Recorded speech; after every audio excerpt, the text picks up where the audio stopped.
አፍህን ትከፍታለህ። አንተ ያርሶ አደር ልጅ አንተ ገበሬ ብላ አትሳደብ።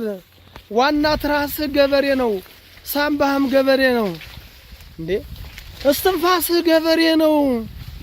ከወረዳ ሲመጡ ተንከባከበ፣ ከተሜ ተንከባከበ ሸኛቸው። የኛን አርሶ አደሮች ያውልህ በተፈጥሮ የታደሉ የእግዚአብሔር ስጦታ ያደላቸው ትልቅ ጥበበኞች ናቸው።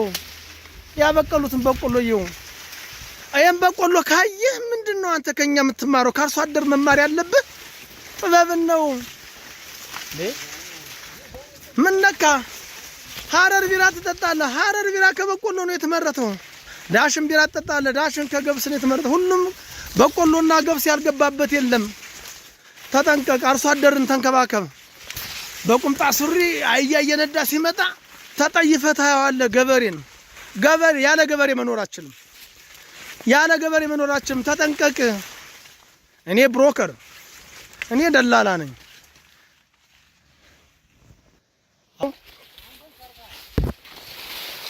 አሁን ይሄ የሚገርምህ 1000 ሄክታር በቆሎ ብቻ ነው የዘራ።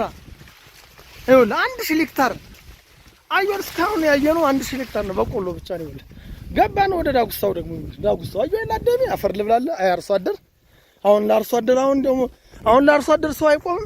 ማዳበሪያ አጣን ብሎ ጅራፉን አጥፎ ከተማ ሲገባ ግን አንተ ማኪያቶን እየላስክና የቢራህን እየጠጣ ትሳለቅበታለህ።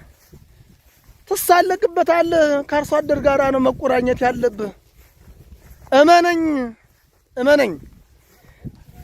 አርሶ አደር ማለት የኢትዮጵያ ወርቅ ማለት ነው።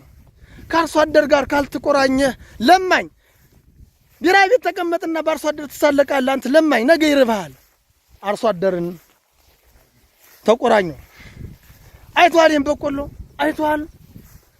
አየሁ እስኪ ይሄን እንደዚህ አይነት አዝመራን ለማዝመር ነው ማዳበሪያ ብሎ ጅራፉን አጥፎ ከተማ ገብቶ ጅራፉን አጥፎ ፎጣውን ለብሶ ሲገባ አንተ ትስቅበት ነበር። ማኪያቶ ላይ ፎቅ ላይ ተንጠልጥለህ አቤት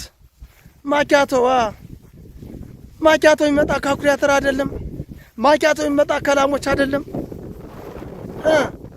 ተናገር እስኪ ቁርጥ ብለህ ቁርጥ ጨምሪኝ። ቁርጡ ከምን የመጣ ከጤፍ አይደለም፣ ከዳጉሳ አይደለም። ጎበዝ እናስተውል። እዚህ ጋር እሺ እንመን።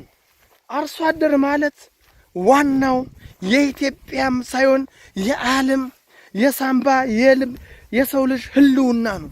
አርሶ አደርን ትልቅ ክብር እንስጠው። አርሶ አደር ጎረበጠኝ ካለ ለምንድነው የጎረበጠ ብለን እንውጣለት። አንሸወድ። በቃ ፖለቲከኛ ወንበር ይሳለቅ፣ በወንበር ይጣላ። እኛ ግን ማዳበሪያቸው በወቅቱ ይድረሳቸው። በማዳበሪያ ላይ አንደራደር። አርሶ አደር የጠየቀውን ጥያቄ በህብረት እንድረስላቸው። በቃ አለቀ። ፎቅ ይሸጣል ብዬ ሁሉ ጊዜ ለለጥፍልህ አትፈልግ። በቆሎም ኡሪያ ያነሰው ብዬ ልጮህ ይገባኛል። ያለ በቆሎ መኖር አልችልም። ያለ አርሶ አደር መኖር አልችልም። ፎቁን ደርድሬ ምን ቡልኬቱን ልብለው ብረቱን ላኝከው ነው?